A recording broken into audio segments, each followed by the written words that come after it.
Good morning students. Now today we are going to start the lesson number 5 in EVS. The name of the lesson is The Great Indian Desert. Desert का means होता है रेगिस्तान. हमारे India का सबसे बड़ा रेगिस्तान क्या है उसके बारे में हम यहाँ डिटेल में पढ़ेंगे. The highlights are desert in the west or life in the deserts. Okay, they are the main two top points we discuss about in this chapter. So let's start. Dear children, the Great Indian Desert is a large, dry and sandy region lying on the earth western part of India. India के north western part में जो area है उसे desert area कहते हैं. Mainly in this state of Rajasthan, जो कि ज़्यादातर राजस्थान और गुजरात के एरिया में माना जाता है, पर मोस्टली राजस्थान का एरिया कवर्ड है.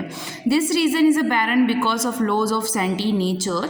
एंड सैंडी का मतलब होता है सैंड यानी कि रेत. Sandy nature of the soil in the lack of rain, hence every few crop grow here. यहाँ पर क्या होता है, काफ़ी ज़्यादा रेगिस्तान होने की वजह से, रेत होने की वजह से यहाँ की जो सॉइल है, मिट्टियों में भी रेत की मात्रा ज़्यादा होती है, जिसके कारण फसलें बहुत कम यहाँ पर ग्रो होती हैं और बारिश की भी कमी होती है. आप लोगों ने रेगिस्तान के बारे में पढ़ा ही होगा.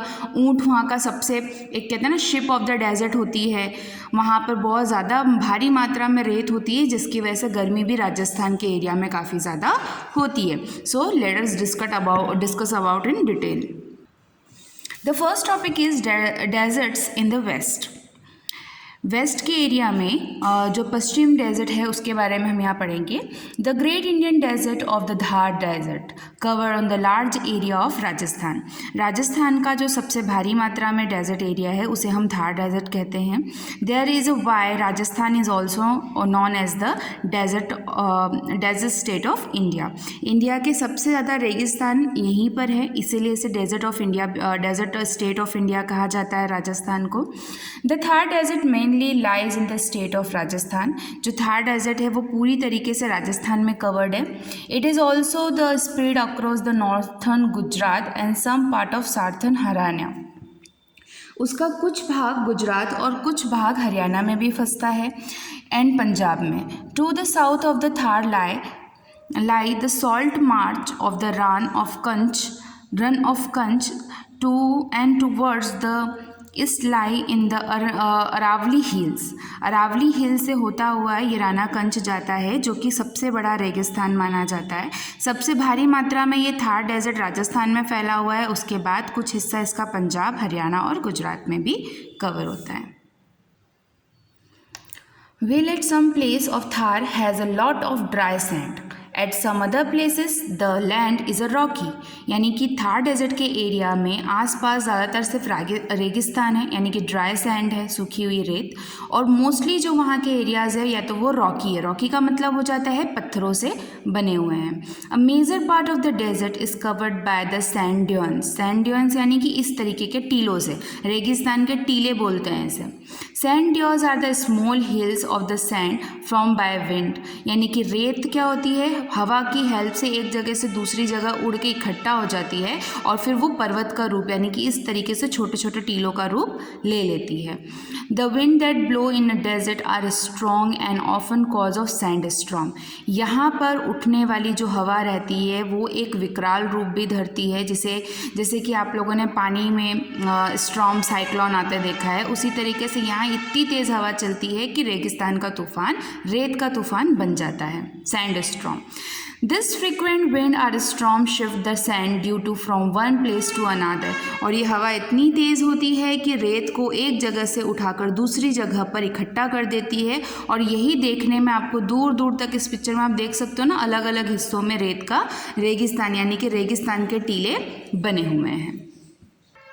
The next topic is life in the deserts. अब रेगिस्तान में लोग रहते कैसे हैं. सबसे पहले हम वहाँ के क्लाइमेट के बारे में बात करते हैं. क्लाइमेट यानी कि जो वेदर रहता है कैसा रहता है वहाँ का, ठंडा, गर्म या थोड़ा सा cool. The climate in a desert is extremely hot and dry. वहाँ का जो वेदर होता है वो बहुत ही गर्म और बहुत ही रूखी हवा का होता है. The sand in the desert heats up and cool down very fast. क्योंकि रेगिस्तान यानी कि रेत से पूरा भरा हुआ है. रेत ऐसी चीज़ है जो धूप की रोशनी से जितनी जल्दी गर्म होती है उतनी जल्दी ही वो ठंडी भी हो जाती है अगर उस पर सूरज की रोशनी पड़ना बंद हो जाए. So well the day are hot, the night are quite cool. इसीलिए वहाँ का मौसम ऐसा रहता है कि दिन में जितनी गर्मी रहती है रात में उसी हिसाब से ठंड हो जाती है, क्योंकि रेत जितनी जल्दी गर्म होती है उतनी ही ज़्यादा ठंडी भी होती है। नेक्स्ट, पीपल, वहाँ के लोग कैसे हैं? People living in a different state of the Thar desert speak different language. Thar desert के जो लोग हैं, यानी कि थार डेजर्ट कहाँ कहाँ बिलोंग करता है? गुजरात, राजस्थान, हरियाणा और पंजाब, यानी कि इन 4 स्टेट से होते हैं वो टच होता है। तो यहाँ पर 4 तरीके की भाषा बोली जाती हैं। Gujarati spoke in Gujarat, in Rajasthan people spoke in Rajasthani, where is Haryana people speak Haryanvi and Punjabi speak Punjabi. Okay, यानी कि ये 4 स्टेट टच होते हैं, तो चारों स्टेट के लोग इस थार डेजर्ट के आसपास रहते हैं। 4 डिफरेंट टाइप्स ऑफ जो चीज़ें हैं, लैंग्वेज है, वो बोली जाती है और वो परिधान यूज़ किए जाते हैं। In the village, people built small houses to protect themselves from the extreme heat. यहाँ के जो घर होते हैं वो बहुत ही छोटे छोटे उसमें बना, मतलब ज़्यादा ऊंची बिल्डिंग्स नहीं बनाई जाती, बहुत छोटी छोटी बिल्डिंग्स बनाई जाती हैं। The wall of the houses are thick made of mud. Mostly जो मेन आप गुजरात या राजस्थान के गाँव के अंदर जाएंगे तो वहाँ की दीवारें आज भी मिट्टी की बनी होती हैं। क्यों? क्योंकि वहाँ पर गर्मी इतनी ज़्यादा रहती है, मिट्टी में ठंडक होती है, मड से बनी होती हैं। And the window are small so the house remain cool.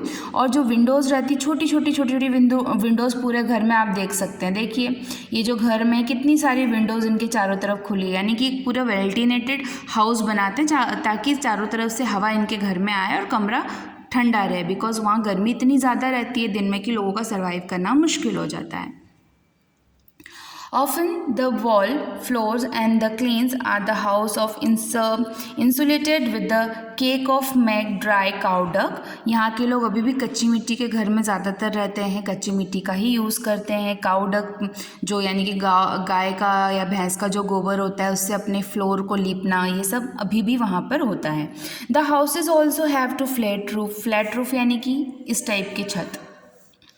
There is not much rainfall in the region. The cluster of the houses and village of the Rajasthan is known as the धानी। ठीक है, वहाँ पर पानी की बहुत ज़्यादा कमी होती है, बिकॉज जो प्रॉपर रेनफॉल है वो वहाँ पर नहीं होता है, ज़्यादा बारिश नहीं होती है।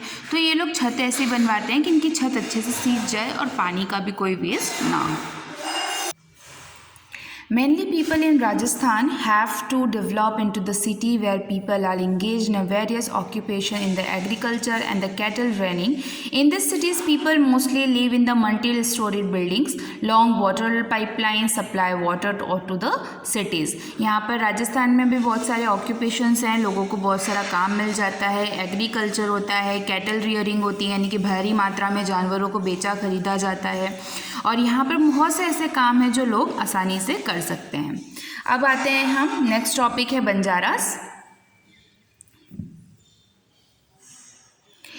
बंजारा क्या होते हैं? बंजारा वो लोग होते हैं जो कभी भी एक जगह नहीं रुकते हैं, एक जगह से दूसरी जगह जाते हैं। ज़्यादातर बंजारे राजस्थान और गुजरात के एरिया में पाए जाते हैं।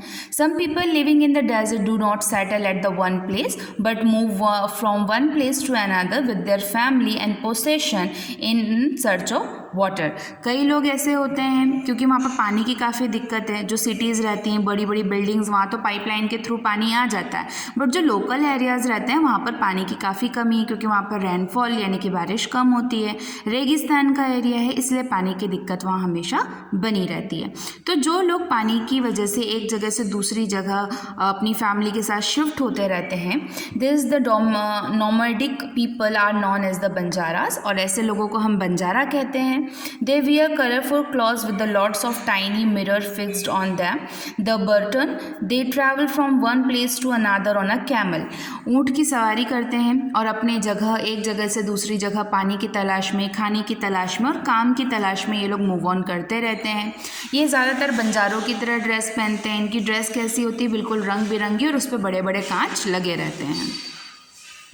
Animals like sheep, goat and camel are common in this region. इस एरिया में sheep, goat और camel, ये 3 ऐसे जानवर हैं जो बहुत ही आसानी से आपको देखने के लिए मिल जाएंगे। Water is scarce, so many people rear cattle.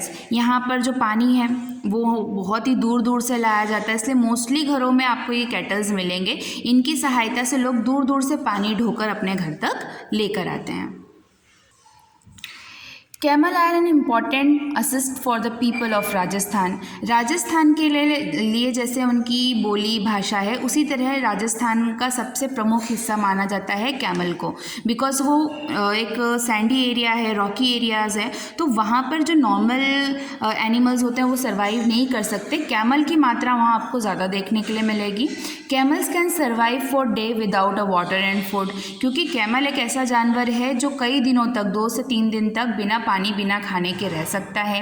Camel can also walk in the desert sands with the easy due to the wide padded feet. उसके पैरों का आकार ऐसा होता है कि वो बहुत ही आसानी से रेगिस्तान में चल लेता है, यानी कि उसके पैर कभी भी रेतों में गड़ते नहीं हैं।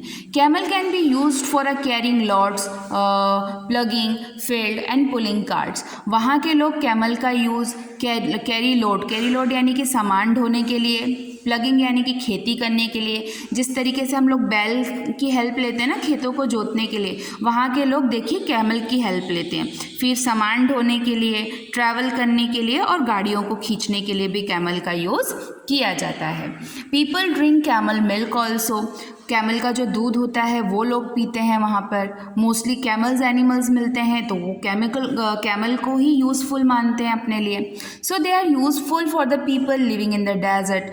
इसीलिए कहा जाता है कि कैमल जो होते हैं वो डेजर्ट पर्सनस के लिए बहुत यूज़फुल होते हैं। A camel is also called the ship of desert. Camel को एक बहुत ही विख्यात नाम दिया गया है जिसका नाम है द शिप ऑफ डेजर्ट, यानी कि रेगिस्तान की नाव कहा जाता है इसे, क्योंकि आसानी से, जिस तरह एक नाव पानी में आसानी से तैर लेती है, उसी तरीके से कैमल रेगिस्तान में आसानी से चल लेता है। सो स्टूडेंट्स, आज का पार्ट यहीं पर ख़त्म। आज आपको 2 टॉपिक समझाया है, लाइफ इन अ डेजर्ट्स और डेजर्ट इन अ वेस्ट। तो ये टॉपिक जिनके पास बुक है, बुक में रीडिंग करेंगे, और जिनके पास नहीं है वीडियो को अच्छे से देखें, बिकॉज आपको भी पता है middle of the lesson questions पूछे जाते हैं। So prepare your lesson carefully. Have a good day.